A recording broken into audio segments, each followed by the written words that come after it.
Ano bang mga ginagawa niyong pampaswerte sa pang-araw-araw niyo?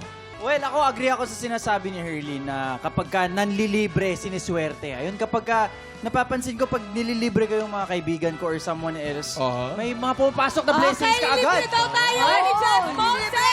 Tropa, lilibre daw tayo ni Jan! Teka lang, ang dami. Pero maganda yan, ha? Tama yan, tama yan. Ikaw naman, Chris, ano naman ang pampaswerte sa buhay mo? Ako, kapag nakapaglagay ako ng deodorant.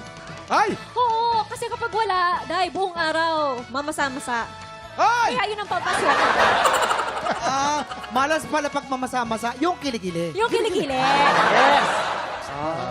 Larkin. Ako naman, syempre, pag nag-exercise tayo, may happy hormones tayo lumalabas, energize tayo. So, syempre, Suswerte. ako, every morning dapat nag-workout ako. Para at least, di lang ako masaya, maganda rin katawan ko. Tama.